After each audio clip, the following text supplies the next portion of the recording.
The rain on Prime fell like silver needles, cold and sharp against the skin. It hissed when it hit the steaming vents along the street, filling the air with the smell of metal and wet stone. Hale kept his collar up and his head down as he moved through the marketplace, one hand resting near the worn grip of the pistol under his jacket. The crowd was a blur of species, tall, horned arguing over spice prices, tiny moth-winged flitting through the steam. Everyone seemed busy, moving fast, avoiding trouble. On Prime, you survived by blending in.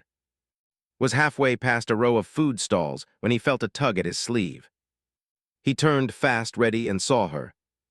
She was small, no more than 12 by human reckoning, though her alien features made guessing harder. Her skin was pale lavender, mottled with darker speckles along her jawline. Her eyes, huge, silver, unblinking, they looked like they'd seen something they couldn't unsee. "My mom died today," she said softly, almost swallowed by the rain. Her voice trembled. "Can I spend the day with you, human?" Froze. It wasn't the words, it was the way she said human, like it was both a title and a desperate request. Around them, the crowd moved on, uninterested. No one stopped to see why a young alien girl was clinging to a stranger's coat. He glanced around. No guards in sight, no obvious pursuers, but her grip on his sleeve was white-knuckle tight. Crouched down, looking her in the eyes. "Why me?" "Because you're not like them," she whispered. Her silver gaze darted toward a group of armored figures at the far end of the street. Their dark armor carried the mark of the authority, Prime's enforcers, cold, efficient, and utterly corrupt. Didn't need more explanation. He'd seen those bastards take people away before. People didn't come back. "What's your name, kid?" he asked quietly. She said almost too fast, like if she stopped speaking, the grief would crush her. Straightened and took a slow breath. He didn't know her. He didn't know what trouble she was dragging in. But something about the way she stood there, drenched, shaking, pretending she wasn't afraid, made him say the words before he could think better of it. "Okay, but stay close." Nodded once like she was sealing a pact. They moved through the market together, keeping her on his left, his gun side free. She stayed so close he could feel her shiver through the damp air. He was almost to the edge of the market when the first sign of trouble came. A shadow fell across them, looked up. One of the authority enforcers stood blocking the path, visor reflecting the market lights. The voice that came from the helmet was metallic and flat. "Human, step aside. The girl belongs to us." "Didn't move. She doesn't look like property to me." The enforcer tilted his head. "She's under authority protection. Her mother violated the accord. The child will be processed." Felt's fingers curl into his coat. He didn't know what processed meant in terms, but he had a good guess. The enforcer's hand dropped to the stun baton at his hip. Rain hissed against the metal. His mind raced, fight, run, or bluff. He'd lived on the edge long enough to know he had seconds to decide. He leaned toward, without looking away from the armored figure. "When I move," he whispered, "you run, left alley, don't stop." But before he could act, said something under her breath, words in a language he didn't know. The enforcer stiffened. His visor flickered and then cracked down the center with a sharp, unnatural pop. The man inside screamed. The crowd began to scatter. Stared at, she looked back at him, her silver eyes glowing faintly in the rain. "I didn't mean to," she whispered. The enforcer collapsed at their feet. And more were coming. The second enforcer's visor snapped toward them. People screamed and scattered. The market lights went hard white as authority drones swung low, their lenses blinking like cold eyes in the rain. "Move," said. He didn't push, he didn't have to. She clung to his coat and ran, feet splashing through thin rivers that had formed between stalls. Vendors collapsed canopies in panic. Metal frames clattered, fruits rolled, spices burst into the wet air. The world became sound and motion, boots, shouts, the rising insect hum of drones tracking heat and heartbeats. "Left alley," he told her left alley. He shoved a crate aside with his knee, ducked under a torn awning, and took the turn so sharp his shoulder hit brick. Kept up, small and fast, slipping around trash bins like a silver-eyed shadow. "Don't look back," said. "I wasn't going to," she said, breathless. Drones hissed behind them. A bolt of blue-white grazed the wall near his head and turned rain into steam. He led them into a service passage that stank of oil and old fish, a corridor vendors used to haul waste to the slag canals. The floor grated under his boots. He could hear enforcers at the alley mouth, armor clanking like metal wolves. Grabbed wrist, light, bird bone small, and pulled her through a sagging rubber curtain into a narrow loading bay. A locked gate waited at the far end. He holstered his pistol long enough to rip a panel off the wall. The maintenance box behind it shocked his fingers when he dug inside. He found what he needed by feel: 2 old leads, a fuse so corroded it crumbled, and a fat, dust-choked relay. He bit the inside of his cheek, tasted copper, and talked as he worked. "Listen to me. You did something back there. You know what it was." She shook her head. "No, I mean yes. I mean I don't know how to stop it." The thud of boots in the corridor came closer. "Then don't do it again unless I say," said. "It'll make you a target more than you already are." "I'm already a target," said. Her voice shook, but she didn't cry. The words sounded like something she'd told herself 1,000 times and hated everyone. Bridged the relay with the raw leads. Sparks jumped, and for a blink the lights died. The gate's magnet lock clicked. He hammered his shoulder into the metal. It gave with a scream. They shoved through into rain again and a heavier wind that blew from the east from the slag canals. He pulled the gate shut behind them. It wouldn't hold long, but it would make noise when it fell. Noise bought seconds. Seconds kept you breathing. They ran along the canal's edge, past pipes that dumped steaming water into black flow. The canal itself was a slow, poisonous river moving under of industrial walkways and sagging cables. Down here, the authority came in armor, not in words. "Left," said, "down the stairs." They dropped into a lower passage beside the water, where the wind died and the smell grew worse. Bent without stopping, scooped a fist-sized piece of rebar from the ground and kept it. A bad habit from old fights: always have a second tool when the first runs dry. "You're scared," said. "Good ear," said. "Scared keeps you careful." "Are you careful?" "I have my moments." A drone buzz thickened behind them, then split. At least 2. Slid to a stop beside a rusting maintenance wheel half as tall as. A pipe the size of a tree trunk ran into the wall beside it. He shoved the rebar through the wheel's spokes for leverage. "Help me," he said. Didn't hesitate. They heaved together. The wheel screamed and moved a quarter turn, then half. Somewhere inside the wall, an ancient valve groaned awake. The pipe shuddered. Hot water hammered through it with a deep, angry cough. "Back," said, dragging her with him. A rivet blew out of the side of the pipe like a bullet. Then another. Then a fist of boiling water burst through and sprayed the passage. The first drone swept into the mist, sensors blinking. The steam turned its view to milk. It wobbled, confused, and kissed the ceiling. Metal cracked. Threw his jacket over his head and pulled her close. He could feel the heat biting his own skin. Drones were tough, but their guts hated wet. He waited 1 heartbeat, 2, then dragged her under the pipe and past the valve wheel. A bolt chewed sparks from the wall behind them, the second drone firing blind. His pistol was in his hand before the echo died. He didn't aim for the center mass. He fired at the arm that held the emitter. The drone's stabilizer whined, failed, and the machine spun, smacked into stone, and went dark. "Keep moving," he said, "because stopping makes your body think and thinking makes you slow." They burst into a broader channel where the canal widened into a basin under a mesh roof. Rain hammered the mesh like a drum. A dozen maintenance boats bobbed in oily water, tied with knotted ropes. Half of them would have dead batteries, 2 would sink the moment you stepped in, and 1 would have just enough stubborn life to hurt you later. Didn't want a boat. He wanted an opening. He scanned the shadowed archways around the basin and found one, a low tunnel with yellow hazard paint flacking from its mouth. A wind came from it, not rain wind, but machinery wind, steady and breathing. "Through there," he said. His fingers tightened on his coat. "Where does it go?" "Downed." She nodded like that made sense. She didn't ask for guarantees. She already knew there weren't any.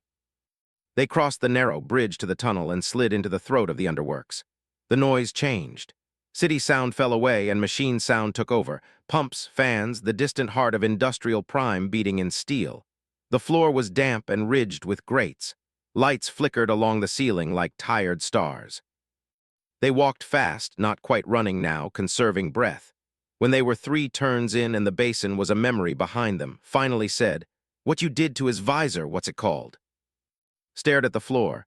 We call it keening. It's singing, but not with a voice. My mother had it. She told me not to try. She said it wakes people up who should stay asleep. Filed that away. You didn't try, he said. You reacted. My mother died today, she said quietly, as if that explained everything.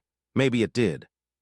How? Asked, then hated himself for asking, but he needed to know what the authority would claim, what they would hunt for.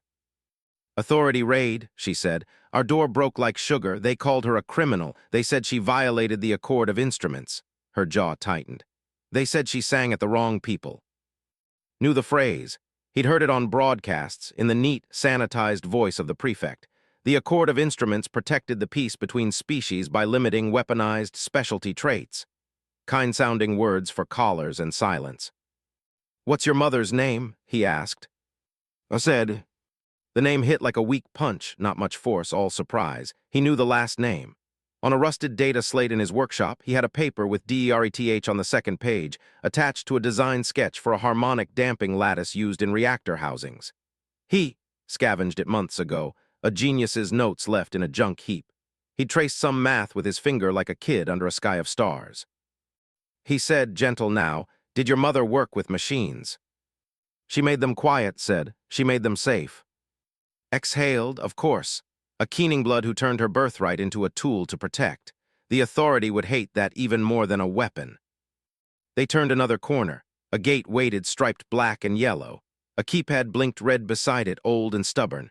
Nelton brushed water off the pad. He had no code, but he didn't need one. The housing had the same manufacturer as a dozen other locked boxes in the old quarter. He popped it with the edge of his pistol and pulled the panel open. Inside, a nest of wires and a cheap processor. Can you keep watch? He asked. Stood with her back to him, eyes on the tunnel. Yes. Used the rebar as a poor man's screwdriver. His fingers were numb, but his mind warmed. The work sharpened him. He bridged the bypass, palmed the reset, and listened for the click. The gate rattled up 3 centimeters and stuck. Of course, he muttered. He shoved his shoulder under the lower bar and pushed. Metal groaned, slid beside him and added her weight. The gate stuttered and then jerked high enough for a small body to slip through. Go, he said. She slid under. He sucked a breath and followed, scraping his back on the bars, then lowering it behind them until it slammed. He left the panel open, wires exposed. Anyone following would lose a minute swearing at a design that lied to your hands. They entered a chamber with a long catwalk over a dark, slow-moving pool. The air was warmer here, hot water lines then, and the walls sweated. The catwalk trembled beneath their feet, old bolts complaining. Looked smaller on the long steel strip. Her coat clung to her thin frame. Her hair, fine and pale, almost glassy, stuck in damp threads to her cheeks. What did your mother tell you to do if something bad happened? Asked across the hum. Reached into the front of her tunic and pulled out a small metal pendant on a cord. It had no decoration, just a dull oval of gray. She held it like it was heavy. She said, find the human in the rust jacket. Stay close. He will take you to ground. His breath went shallow. He looked at his coat. Red-brown, rust-colored when the light hit it wrong. He hadn't seen that note on the paper until now, but of course, would pick the one scavenger who asked too many questions about harmonic lattices and paid in food instead of credits. You know my name? He asked. Shook her head. Only what she said, human in a rust jacket. He said, Hail. She nodded once like she was writing it somewhere deep. Then her eyes went past him, widened and went silver bright. Down, she hissed. Threw himself sideways. A bolt of blue-white tore through the air where his head had been and snapped into the catwalk. Metal screamed. Heat blistered his face. He rolled to his knee with his pistol already up. Across the chamber, 3 enforcers stood in the far doorway, visors gleaming. 2 held rifles. One, in darker armor with white bands at the throat, held a small baton like a conductor's wand. The air around that one bent just a little, as if heat shimmered there that wasn't heat. A 4th shape dropped from above, a drone with a cage array instead of a gun. It fired the array, a net of crackling light spread toward them. Didn't shoot the net. He shot the cable that held the catwalk's center support. The bolt ate metal. The catwalk sagged. The net hit the sag wrong, slid off, and splashed into the pool below with a crackle and a smell like rain on hot rock. Go, he shouted, grabbing his hand and hauling her into a run. The catwalk bucked under their weight. Bolts popped one by one like knuckles. Another bolt lanced past, ripping a line of sparks along the rail, stumbled, yanked her up. The baton wielder raised his hand and flicked his wrist. The air trembled. The catwalk shuddered as if struck by an invisible hammer. His teeth rang together. Resonant gasped, eyes on the baton. He's a resonant. Good to know, said through locked jaws. Bad for us. They hit the far end of the catwalk and hurled themselves into a side corridor just as the center gave way. The metal went with a roar. The fall swallowed the sound of the next shot. Steam burst up and filled the chamber with white. They ran blind into the corridor until the air thinned and the world came back. The floor sloped. Water ran under the grates toward a distant roar. Stopped at a T-junction, chest heaving. Signs in 3 languages pointed nowhere helpful, MAINT. Sump pressure relief, do not enter without clearance. The roar ahead was loud enough to feel in the ribs. Which way? Asked. Listened, he could hear enforcers in the white chamber behind them, coughing and swearing through helmets. He could hear drones in the tunnel behind that. In front of them, water thundered and something big turned slow blades. He pointed right. We make noise, bigger noise than they can handle. They ran into wet wind. The tunnel straightened into a long throat with metal ribs. At the far end, a steel grating split the passage. Beyond it, a vertical drop screamed with water, a sluice. And down in that column, half swallowed by the spray, the intake rotor turned, 6 blades as long as trucks, slow and patient, drinking the city. Grabbed the handrail and looked down. 50 meters of fall, then the rotor, then black water. His face went pale as bone. Not down, said, forcing his voice steady. Sighed. A narrow service ledge ran along the wall to a maintenance alcove just above the rotor housing. A manual override wheel sat there, smaller than the one they'd spun before, but wired to alarms. If they tripped it, the system would think a blockage had hit the intake. Protocol would slam floodgates upstream to save the rotor. He looked at, can you make the rotor slow, just a little, without breaking it? I don't. Breathe, he said softly, leaning close so his words cut through the roar. Not with your throat, with your bones, find the hum, then lean. Her silver eyes met his. She nodded once. She put one hand on the rail, closed her eyes, and listened to the world. The enforcers hit the tunnel mouth behind them. A bolt blasted the wall. Shrapnel stun's cheek. He held his ground, pistol up, body between them, and he didn't aim to win, he aimed to stall. He shot when they stepped, shot when their rifles lifted, shot the light above their heads to spray glass and darkness into their faces. Exhaled. The rotor's song shivered. Not much. Just a hair, enough that the spray pattern changed. The intake sighed like a giant shifting in sleep. Good, said, and he meant it. Hold that. He jumped the gap to the ledge. It was slick. He felt his boot go, felt his knee slam the wall, felt his fingers tear as he caught a chain. He hauled himself into the maintenance alcove and grabbed the override wheel. It fought him like a living thing. He put everything he had into it. Called panic in her voice. He risked a look. The baton wielder had stepped onto the ledge. He walked it like a dancer on a string, the air around him trembling. The other enforcers stayed back, guns up, letting their handler do his work. The resonant flicked his wrist again. The ledge hummed. Felt the vibration run up his bones. He clenched his teeth so hard he heard a crack and didn't know if it was him or the wall. He said and kept his voice calm by force. I need more. She opened her mouth. No sound came out. Her throat worked. Her eyes flashed. The metal under their feet answered. The rotor groaned and slowed another fraction, then another. Alarms began to bleat far away, deep in the bones of the city. Attagirl whispered. The resonance baton flashed. The ledge shuddered and lost a chunk the size of a cart, which fell and vanished into froth. The shock almost took with it. She dropped to her knees, palms flat on the stone, breathing like someone learning to walk. Hold, said, and threw his body against the wheel. Somewhere a floodgate slammed. The intake below coughed. Water rose in the shaft, boiling as pressure shifted. The rotor slowed, then surged, then slowed again, biting water instead of air.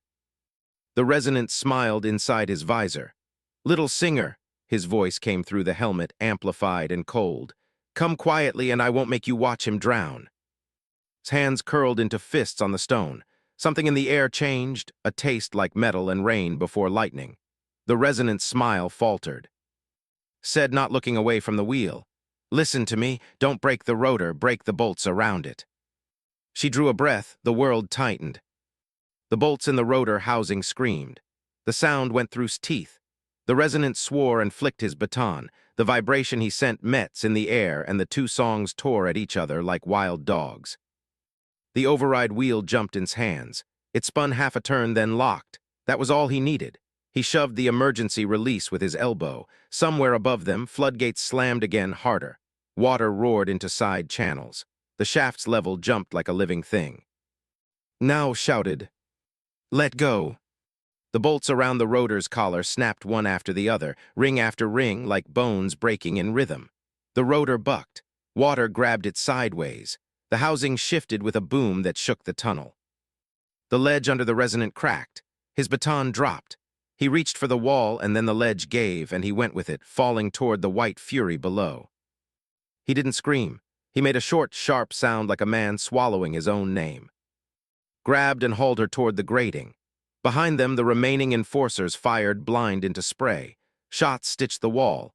One caught his shoulder and turned his arm to fire. He didn't feel the pain yet. He felt heat and wet and the way his fingers refused to answer. He got to the grating and shouldered it. Rust sliced his cheek. The gate wouldn't move. He put his good shoulder into it. It still wouldn't move. Said voice very small, like the first voice of a storm. "Don't panic," he said. "Panic makes you slow." "I'm not panicking," she said. "I'm telling you the water is coming up." He looked. She was right. The shaft below them foamed higher than it should. The emergency baffles were sending more flow into their tunnel than the drains could take. It was going to flood in seconds. He shouldered the grating one more time. It moved. Just enough.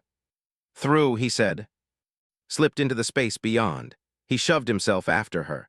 The water hit the grating behind his legs like a thrown wall. It slammed him forward. He tumbled into darkness, hit metal, and bounced, shoulder screaming. He rolled, coughed, found his knees. The passage beyond the grating dipped and curved. Somewhere ahead, dim safety lights flickered. Pulled at his sleeve. "Come on." Behind them, the tunnel filled. The enforcers shouted, their words lost under water. The roar grew teeth. The flood grabbed the world. And ran into the dim, into the ribs of the city's throat, into the place where machines drowned and no one cared. They turned a corner and froze. A figure stood in the flickering light ahead, lean and still, a coat dripping, a weapon held low and ready. Human. A scar ran from his ear to his jaw like a bad memory. He looked at and without surprise. "Hello, Hale," he said. His voice was old smoke. "The prefect put a price on your head big enough to feed half the quarter. Alive is best, but I'll take you either way." The flood hit the corner behind them with a roar that shook the floor. The water slammed into the bend behind them like a hammer, spraying cold mist over Spack. It was rising fast, ankle-deep already, and climbing. The man ahead didn't flinch. He stood in the narrow passage as if the rushing flood was just part of the scenery. His weapon, an old projectile rifle, bolt-action, heavy, rested across his chest, his finger loose along the guard. A killer's easy grip. Recognized him instantly. Said voice flat.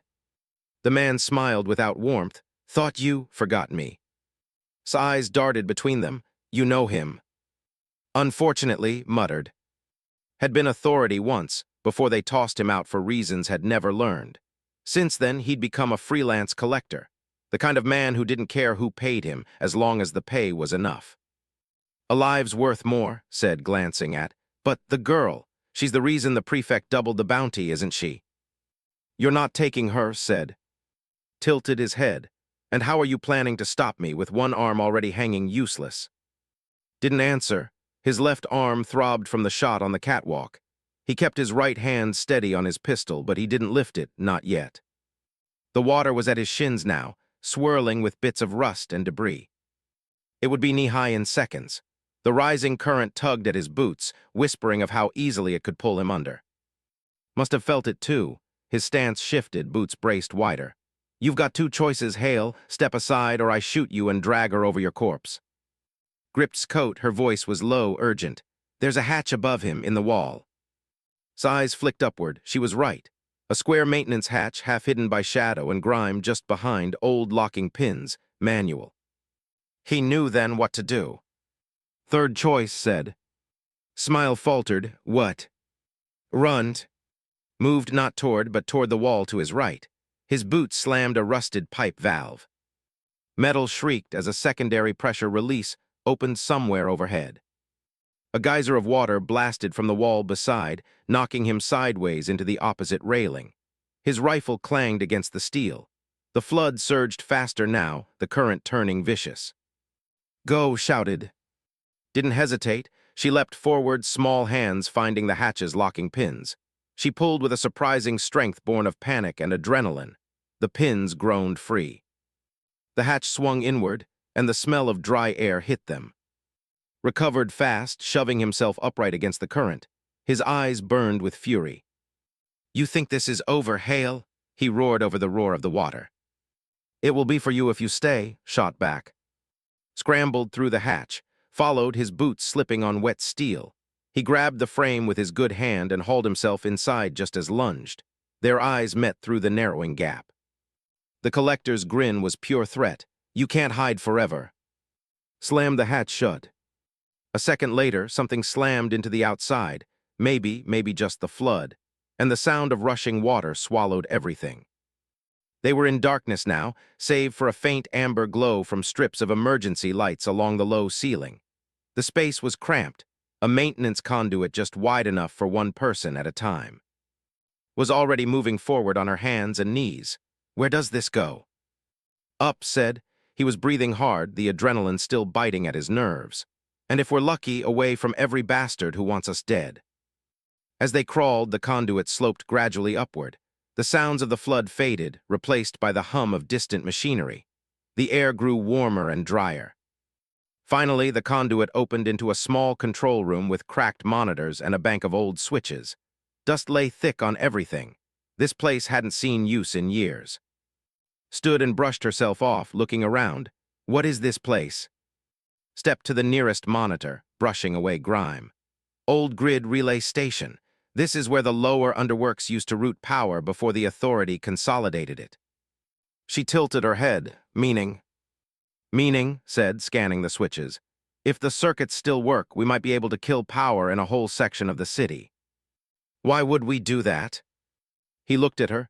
"Because they're tracking us. Power down the right sector, and their cameras, gates, and drones in that zone go blind."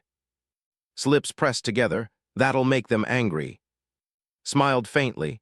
"Good, angry means reckless." Before she could answer, a faint ping echoed through the room. Then another. The smile vanished. Those weren't machine noises. They were contact taps, the kind you make when you're testing to see if someone's inside. He turned toward the far wall. A thin seam of light appeared between two panels. Dust fell from the ceiling. The metal groaned. Someone was opening the wall from the other side. The tapping turned into a slow, deliberate clank, clank, clank as whatever was on the other side unlatched the locking bars. His gut tightened. Whoever it was, they weren't rushing. They knew they had their prey cornered. Stepped closer to him, her eyes fixed on the trembling seam of light. "Is it authority?" "Not sure yet," said, already scanning the room. He didn't have enough bullets for a drawn-out fight. The station was old, dusty, and wired like a rat's nest, but that was also an advantage. The people coming in wouldn't know where to step. The seam widened. A steel panel rattled as bolts clattered to the floor. A hand, big, green-skinned, clawed, gripped the edge. The claws scraped the metal with a sound that cut straight through the teeth. It muttered, "Big muscle." Another hand joined the first, and then a head forced its way through, tusked with eyes like black stones.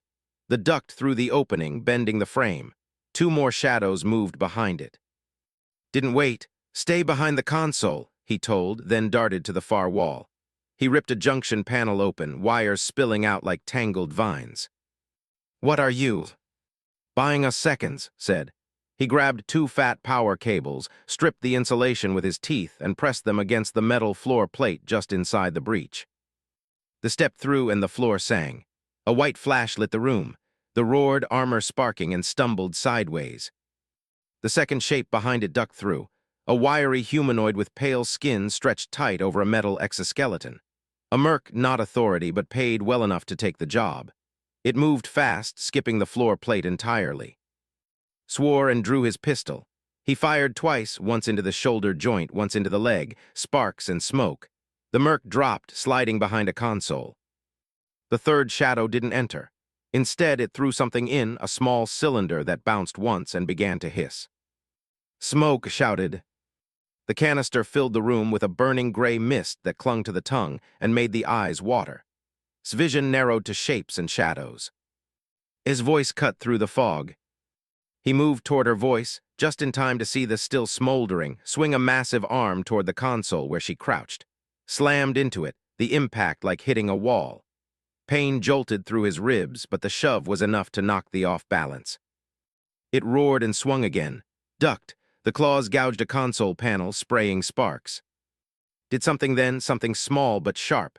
She hummed. Not a word, not a song, just a single sustained note that vibrated in the bones. The froze mid-swing. Its tusks quivered, its eyes went wide, and it dropped to one knee like a mountain folding in on itself. Didn't waste the chance. He kicked its other leg out and drove the rebar, still strapped to his belt, into a seam in the back of its armor. The toppled. Through the fog, a voice called out, calm, measured, too steady for the chaos in the room. "Enough games, Hale. Let the girl come with us and you can walk out breathing." Recognized that voice. "Not a worse." "Prefect," he said. The smoke shifted, and a tall figure stepped into view, the mist curling around the black and gold plates of ceremonial authority armor. His visor was open, revealing a pale, angular face and eyes so dark they looked carved. His breath caught, she knew the face too. Smiled faintly. "Ah, you do remember me, little. Your mother and I had many conversations." "You murdered her," said, her voice trembling. Tilted his head. "No, she chose not to obey, the Accord chose the rest." He glanced at. "You, on the other hand, have no reason to die here. Give her to me, leave Prime, never return, I will not pursue you." It was tempting. Could feel the calculation tugging at the edges of his mind, walk away now, live another day. But he looked at the silver in her eyes and knew he'd already made his choice. "Can't do that," he said. Sighed almost sadly. "Then you'll die for someone who can't save you." The prefect raised a hand. The merc in the corner, half broken but still moving, lifted a compact pulse weapon. The groaning pushed itself halfway upright. His mind went hard and clear. He had maybe 3 seconds. He stepped back toward the control panel, fingers brushing the biggest, dustiest lever on the board. The one painted red 30 years ago and never touched since. Size narrowed. "Hale, don't." Yanked the lever. The entire station shuddered. Somewhere deep below, a relay screamed. The lights in the ceiling blew out, one after another, as the power grid for the entire sector went black. The darkness was total, except for one thing. Silver eyes, glowing like molten metal. His voice came low in the dark. "You don't know what you've just done." And then, far away but growing, heard it. A rising hum, mechanical but not, like the city itself waking up angry. The hum grew louder. It wasn't the sharp whine of authority drones or the steady thrum of city pumps. This was deeper, older, a sound that crawled under the skin and made the air feel heavier. Even hesitated, his head tilted slightly, eyes narrowing as if he was listening to something far away. The froze mid-step. The merc stopped adjusting his weapon. His gaze swept the room. "That's not them," she whispered. Knew she was right. This sound didn't belong to the authority. It belonged to something that lived in the dark, waiting for a reason to move. And he'd just given it one by killing the grid. From the breach in the wall, the smoke rolled back, not away, but sucked outward, as though something huge had inhaled. Then came the scrape of metal against metal, followed by a wet, dragging sound. His voice was suddenly tight. "Hale, you fool, you cut the damping fields." Didn't answer. His eyes were on the breach. A shape slid into view, long, jointed, glistening with oil and condensation. It wasn't a machine, though it had cables running along its limbs like veins. It moved with a slow, deliberate confidence, as if it knew nothing in the room could harm it. 2 more limbs followed, pulling the rest of it into the station.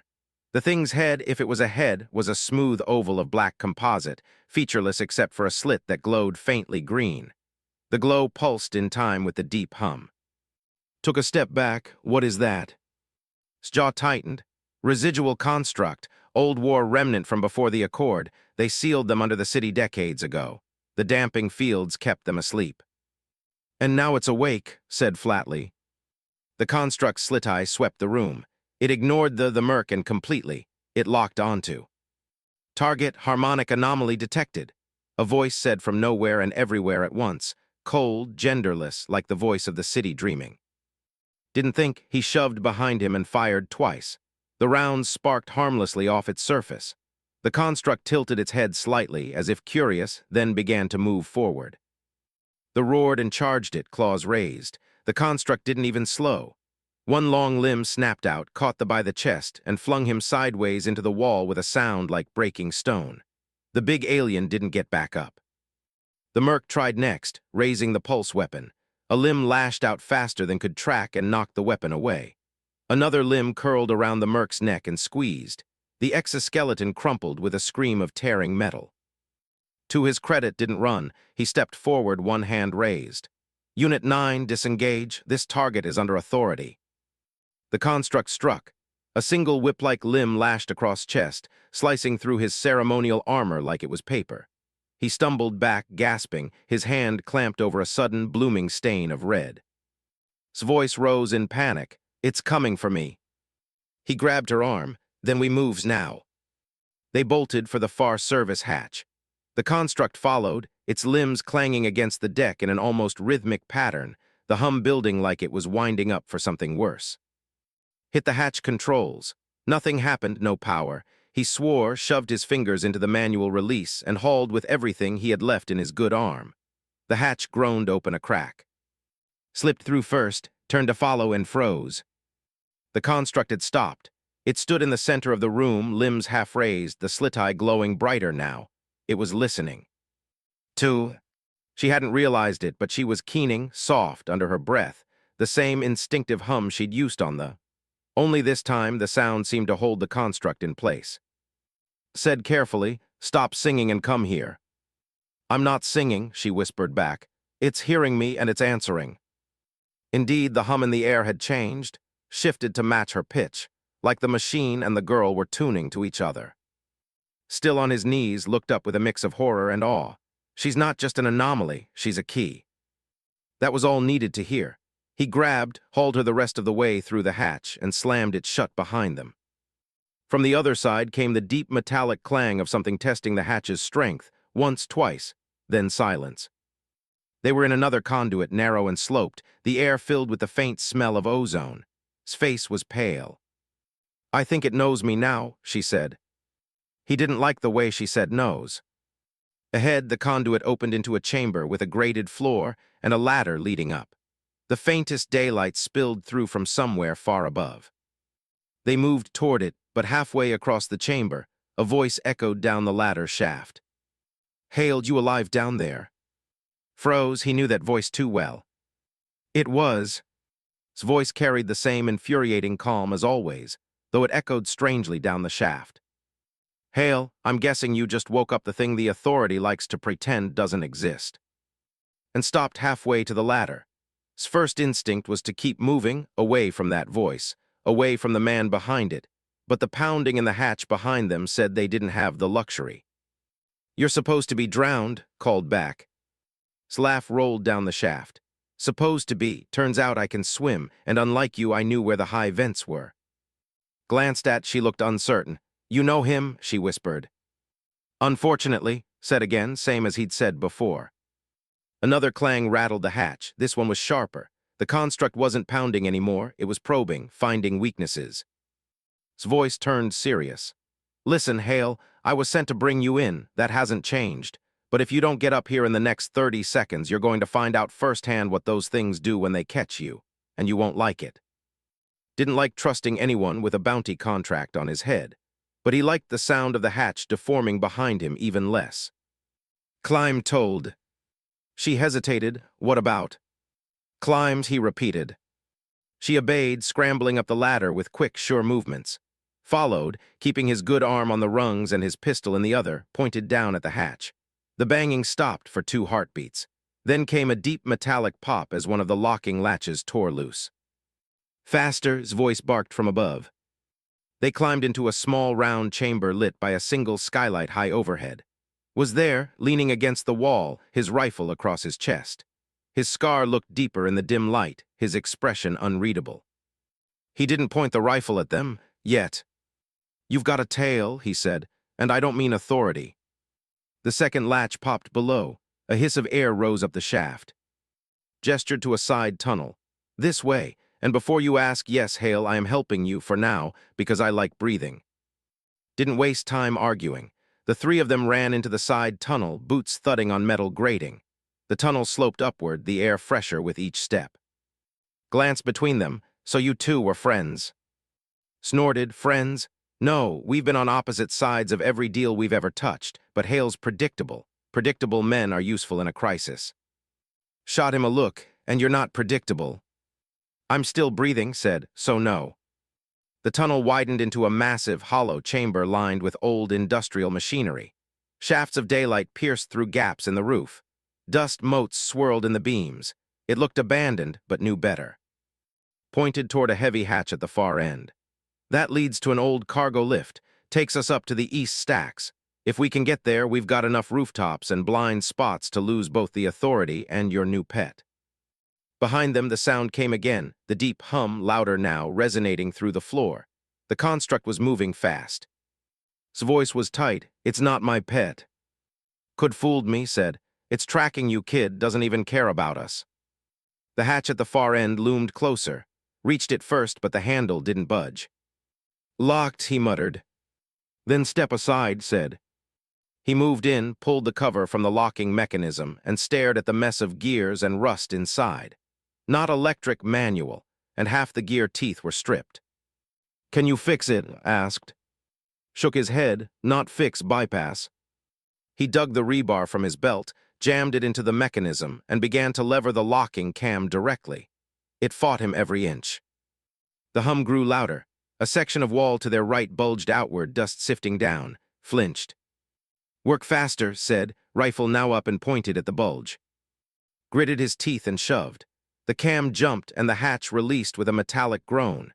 He yanked it open, revealing the yawning shaft of the cargo lift, the platform somewhere far above. "We climb," said. Muttered something about adding ladders, then slung his rifle and started up. Followed, her small hands quick on the rungs. Went last, his eyes on the wall below. The bulge split. A long black limb punched through, gripping the edge of the hatch frame. The construct's head followed, tilting upward to watch them climb. Its voice rose again, cold, mechanical. Harmonic signature confirmed, retrieval sequence initiated. Keening started without her realizing. The machine paused mid-climb, limbs half raised. "Keep moving," shouted. Her voice cracked as she climbed, the hum in the air shivering in response. The construct tilted its head, almost listening. Then swore above them. "We've got company topside." Looked up, a silhouette leaned over the edge of the shaft, authority armor, rifle aimed straight down. Trapped between an awakened war construct and troops. The authority trooper's visor caught the light from the shaft, a bright silver glare in the dark. "Hands off the ladder," the voice barked down, "by order of the prefect." A deep metallic clang cut the order short. The construct was climbing now. Its long limbs gripped the inner walls of the shaft, pulling it upward in smooth, powerful motions. The hum in the air vibrated the rungs under his hands. Above, the trooper hesitated, rifle still aimed but feet shuffling back from the edge. "What the hell?" The construct moved faster. "Keep climbing," shouted. She was halfway between him and her small frame almost lost in the shadows. "It's following my voice." "Then stop." She clamped her mouth shut, the hum in the air faltering. The construct paused for a heartbeat, then its slit eye flared brighter and it lunged, climbing even faster without her call. Reached the top first, swung over the edge, and immediately fired upward at the trooper. The shot cracked in the enclosed space, the bullet sparking off the man's. The trooper staggered back, cursing, and dropped from sight. "Go, kid," barked, reaching down for his hand. She grabbed it, and he hauled her over the edge. Climbed the last stretch as the construct's limb lashed past him, striking the rung he'd just left. Metal shrieked. He scrambled onto the platform, boots hitting old planks, and turned to face the shaft. The construct's head rose into view, the green slit of its eye fixed on. Raised his pistol and emptied the last 3 rounds into the rung above it. The rung snapped, dropped, and hit the construct's arm. The impact barely slowed it, but it shifted its grip, just enough for it to slam the hatch cover down over the opening. "Help me," he shouted. Threw his weight onto the cover. Together, they forced it down until the locking pins engaged. The hatch trembled once, twice, then went still. For a moment, the only sound was the rasp of their breathing. Then, from below, the construct's voice floated up. Harmonic key located, termination delayed, retrieval inevitable. Shivered. Looked at, that thing's not going to stop. I know. They didn't get a chance to say more. From the far side of the platform, movement caught eye, 3 more authority troopers, rifles up, visors reflecting the pale light. And between them, Prefect. His armor was scuffed and split from the construct's blow, but he still walked like the room belonged to him. "Enough running," Hale said. "The city won't protect you, that machine won't protect you, only I can stop it." Stepped back until her shoulders touched his arm. "He's lying," she whispered. "Of course he is," said quietly. Spread his hands. "Give me the girl, walk away, I'll even cancel your bounty. This is your last chance." His rifle swung slightly toward. "You paying me if I say no?" "You'll be alive," said. "Not enough," replied. It was about to turn into a bloodbath until the hatch behind them buckled. The construct slammed against it from below, the pins shrieking in their sockets. Dust rained from the ceiling. Everyone froze. His voice tightened. "That cover will last seconds, make your choice." His mind went cold and clear. There was only one option that didn't end within chains or a machine's grip. He turned to her. "You said it listens to you." She nodded, silver eyes wide. "Sometimes." "Then tell it to leave." She swallowed hard, then stepped to the hatch, dropped to her knees, and pressed both hands to the metal. Her hum started low, shaky, then grew steadier. The vibration in the air shifted, answering her. The hatch stopped buckling. Size widened. "You're busy," snapped, raising his pistol at the prefect. His hum deepened. The metal under her hands thrummed. From below came a new sound, not the pounding of a hunter, but the slow, fatting scrape of retreat. She broke off the hum, breathless. "It's going back down." The room stayed silent for 3 heartbeats, then laughed once, sharp and humorless. "Well, I'll be damned." His jaw tightened. "She belongs to the Accord, this isn't over." "No," said, "it's just starting." He stepped forward, pistol steady. "Here's my counteroffer, you walk away, right now, or we see how well that pretty armor of yours stops lead." His gaze locked with his for a long moment. Then he turned, gesturing for his troopers to follow. They backed toward the far exit, never lowering their rifles. When they were gone, the platform felt wider, the air lighter, though knew it was temporary. Slung his rifle. "You still have a price on your head, Hale, but after today, I think I'll wait before trying to collect." "Appreciated," said dryly. Nodded once to, then slipped out through the opposite side, vanishing into the stacks. For a while, neither nor spoke. Finally, she looked up at him. "Where do we go now?" Glanced toward the rooftops beyond the lift platform. "Somewhere the Accord doesn't reach." "And the construct?" He looked back at the sealed hatch. "It's down there waiting, but you bought us time. That's more than most people ever get." They stepped out into the open air. The rain had stopped, leaving the city slick and shining under a pale sky. Somewhere below, the hum of the construct faded into the depths. Pulled his collar up. "Stay close." Nodded, "Always." And together, they disappeared into the maze of rooftops, with the whole of Prime spread out ahead, and a war they hadn't meant to start waiting in the shadows.